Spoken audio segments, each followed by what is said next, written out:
The border of Burkina Faso was wrapped in a haunting stillness that morning. The sun had not yet risen, and the fog hung low over the dry earth.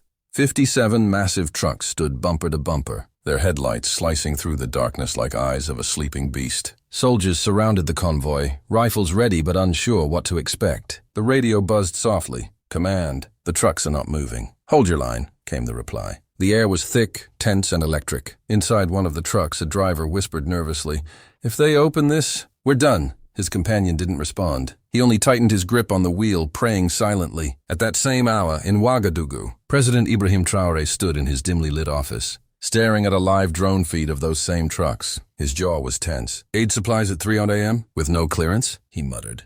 The aide at his side hesitated. "They claim to be from Ghana." "Sir," Traoré's eyes darkened. "No paperwork, military escorts. This isn't aid, this is a message." By sunrise, whispers had spread across the capital that the trucks carried weapons, gold or something worse. Traoré, the young captain who promised to free Burkina Faso from foreign manipulation, now faced a test that could define his rule. As soldiers approached the first truck, the driver refused to open it. "Orders from above," he said coldly. Within minutes, command vehicles surrounded the convoy. Drones hovered overhead. News agencies began broadcasting. "Burkina Faso halts mysterious trucks at border." In the command tent, Traoré gave one order. "No one crosses. Not one tire." Then came the chilling report. Thermal. Scans showed movement inside one of the containers. "People," a soldier whispered. Traoré stared at the screen. "So it's true," he said quietly. "This isn't trade. It's trafficking." His phone rang. A voice from Ghana warned, "You're creating an international crisis." "Captain," Traoré's reply was steady. "Then let the world watch. We have nothing to hide." As the morning sun broke the fog, silence returned. But it was no longer peaceful. It was the silence before revelation, before the world would discover what was hidden inside those 57 trucks. By midday, the scene had transformed into a global spectacle. Journalists gathered near the border fences, drones buzzed overhead, and tension ran through every heartbeat of the soldiers standing in the heat. The drivers sat nervously, refusing food, water, or conversation. Something about their faces, trained, disciplined, and cold, didn't fit the image of ordinary transport workers. "These are not drivers," whispered a young soldier. "They're trained men." Traoré's command post hummed with reports. Encrypted signals from the convoy were traced to foreign servers. One message repeated over and over, "Hold the line." "Do not open." What were they guarding so fiercely? A decision had to be made. "Open the first truck," Traoré ordered. Cameras rolled. Soldiers unlocked the rear latch, hearts pounding. As the door creaked open, a wave of stale air rushed out, followed by silence. Inside were crates stamped with false aid logos. One broke open. Inside, nothing but black metal containers, unmarked, sealed tight. Traoré's intelligence chief examined one and whispered, "These seals are NATO grade, sir. Not African." The room went cold. The young president felt anger rising in his chest. "They think Africa is still their experiment," he said softly. "Not anymore." But before the soldiers could open another crate, one truck suddenly roared to life. A driver tried to flee. Tires screamed, dust exploded, gunfire echoed. Within seconds, the truck was disabled. When they pulled the driver out, his ID wasn't African. It was European. That moment changed everything. The narrative shifted. What had started as a border check was now an international scandal. Traoré stood before his officers and said, "The world will accuse us of aggression, but the truth is on our side. Keep filming. Let everyone see." That footage would soon spread across social media and ignite a storm that no one could stop. That night, the capital didn't sleep. Every screen, every phone, every radio was tuned to one question. What's inside the trucks? Traoré walked alone in his office, replaying the footage in silence. He knew what this confrontation meant, not just for him, but for every African leader watching. The world powers wanted submission. He was offering defiance. The phone rang again, this time from a private number. "Captain Traoré," said a calm voice, "and stand down. You're risking your country's safety." He recognized the accent. European, powerful, cold. "My country's safety," Traoré said slowly, "depends on its dignity." At the border, soldiers began opening more trucks. Inside one, they found documents, encrypted drives, and strange sealed boxes labeled only with coordinates.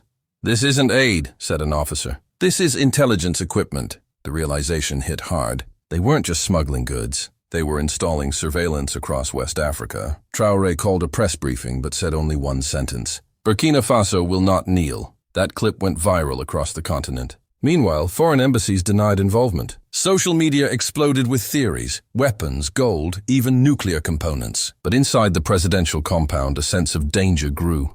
"They will not let you expose this," warned his advisor. Traoré nodded. "Then we'll expose it faster." He ordered all evidence uploaded publicly within 24 hours. His message to the world: if they threaten us, the truth will already be free. That single move, fearless, calculated, made him a hero to millions and an enemy to powerful men he couldn't even name. The next morning, chaos erupted. Global networks ran headlines accusing Burkina Faso of seizing humanitarian aid. European leaders demanded an inquiry. But the footage released by Traoré told a different story. Rows of unmarked containers, satellite equipment, and surveillance gear. Within hours, protests spread across African cities. People chanted his name. Traoré is not alone. Banners read in Bamako, Niamey, and Dakar. The world had awakened to something deeper. A battle not for territory, but for control. Behind the scenes, diplomatic cables flew. Some nations offered assistance, others warned of consequences. But Traoré refused all calls. "We built this country with our blood," he said in a speech.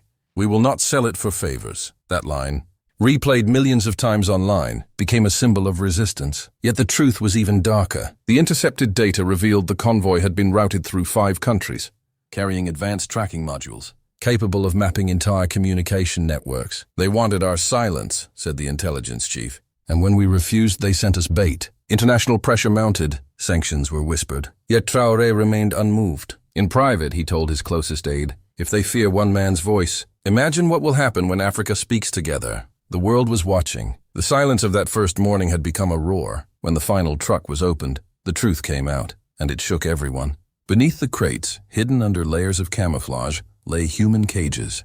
Inside them, dehydrated and terrified, were young men, Africans, trafficked under the label of foreign assistance. Some were missing for months. Others were soldiers who had refused to join proxy wars. The revelation was horrifying. The so-called aid convoy had been a cover for something unspeakable, a network using Africa's own sons as pawns in a global game. Traoré stood before cameras, eyes dark but steady. "You called it aid," he said. "We call it slavery." His voice cracked slightly. "Not from fear, but from fury. Never again will our borders be opened for those who chain us in silence." His words spread like wildfire. Across continents, headlines shifted from controversial leader to symbol of defiance. Within days, protests erupted even in foreign capitals, demanding accountability. The same nations that once mocked him now feared the storm he had started. In the final minutes of the broadcast, Traoré looked into the camera and spoke softly. "Every leader faces a moment when silence is easier than truth, but only those who choose truth rewrite history." The screen faded to black. The trucks were gone, but the question remained. What else still moves across African borders, unseen, unspoken, unchallenged? And that question, echoing through millions of hearts, became the reason no one stopped watching till the very end.